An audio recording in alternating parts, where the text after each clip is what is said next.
Сәлем, достар! Тема этого урока – коммектив септігі, творительный падеж казахского языка. Это самый последний падеж.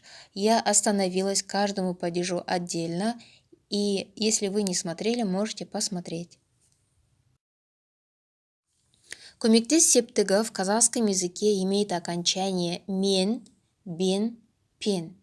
Обратите внимание, у нас всегда окончания были мягкие и твердые.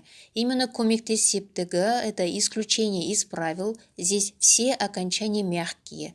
Несмотря корень слова или последний слог слова мягкий или твердый, коммектив септігі всегда добавляет мягкие окончания мен, бен, пен. И имеет такие вопросы: кіммен, с кем, немен, чем, на чем, с чем, и қалай, как. Теперь давайте обратим внимание, как эти окончания прибавляются. После гласных и после сонорных звуков добавляется окончание мен.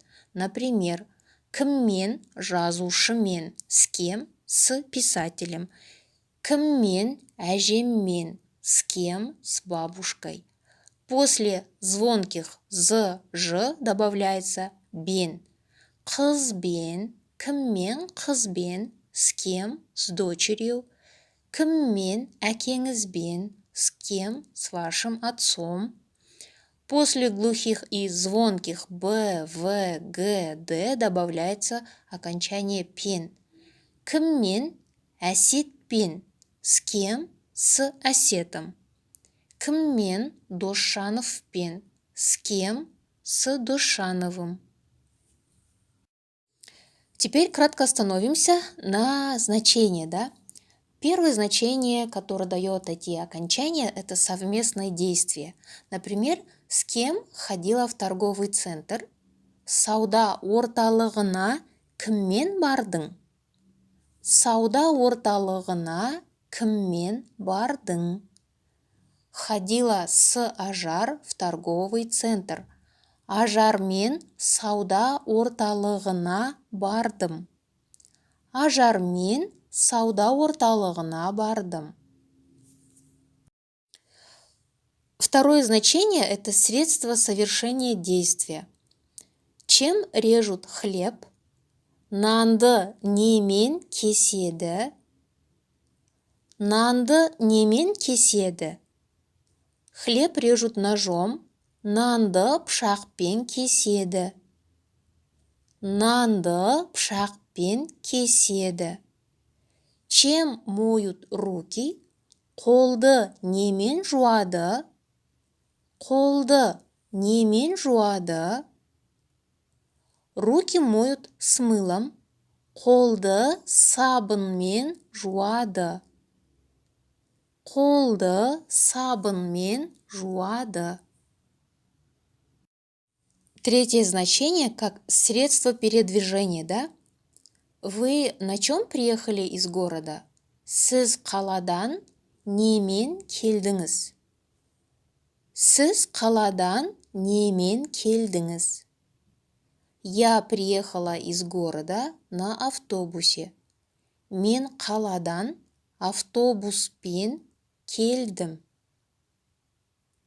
Мен қаладан автобуспен келдім. Достар, теперь задание для вас. Вот вместо точек нужно поставить нужные местоимения кіммен, немен, қалай и нужные окончания мен, бен, пен. Например, Асқар на чем поедет в Бишкек? Асқар Бишкекке на чем, как скажем на казахском, барады. Асқар полетит в Бишкек на самолете. Асқар Бишкекке ұшақ. Какое окончание мы здесь ставим? Ұшады или же барады говорим, да, мы. Ұшады, прямой перевод, это как полетит, барады как поедет, да. Теперь правильный ответ. Асқар на чем поедет в Бишкек? Асқар Бишкекке немен барады? Асқар Бішкекке немен барады? Асқар полетит в Бішкек на самолете. Асқар Бішкекке ұшақпен ұшады. Асқар Бішкекке ұшақпен барады. С кем ты встретишься в выходные? Демалыс күндері сен с кем, как мы скажем на казахском? Кездесесің. В выходные я встречусь с Жұлдыз. Демалыс күндері мен Жұлдыз. Какое окончание мы здесь выбираем? Кездесемін. С кем ты встретишься в выходные? Демалыс күндері сен кіммен кездесесің? Демалыс күндері сен кіммен кездесесің? В выходные я встречусь с Жұлдыз. Демалыс күндері мен Жұлдызбен кездесемін. Демалыс күндері мен Жұлдызбен кездесемін. Следующий пример. С кем она отдохнула в Боровом? Бурабайда ол, как мы скажем, с кем? Демалды. В Боровом она отдохнула вместе с сестрой. Бурабайда ол әпкесі. Какое окончание мы должны поставить? Бірге демалды. С кем она отдохнула в Боровом? Бурабайда ол кіммен демалды? Бурабайда ол кіммен демалды? В Боровом она отдохнула вместе с сестрой. Бурабайда ол әпкесімен бірге демалды. Бурабайда ол әпкесімен бірге демалды. Чем вы пьете чай? Сіз шайды, как мы скажем, с чем? Ішесіз. Я пью чай с молоком. Мен шайды, сүт. Какое окончание добавляем? Ішемін. С чем вы пьете чай? Сіз шайды немен ішесіз?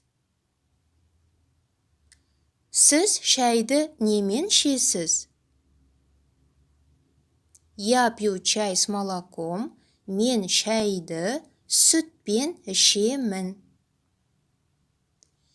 Мен шайды сүтпен ішемін. Ты с кем поздоровался? Сен, как мы скажем, с кем? Амандастың. Я поздоровался с другом. Мен досым. Окончание выбираем нужное. Амандастым.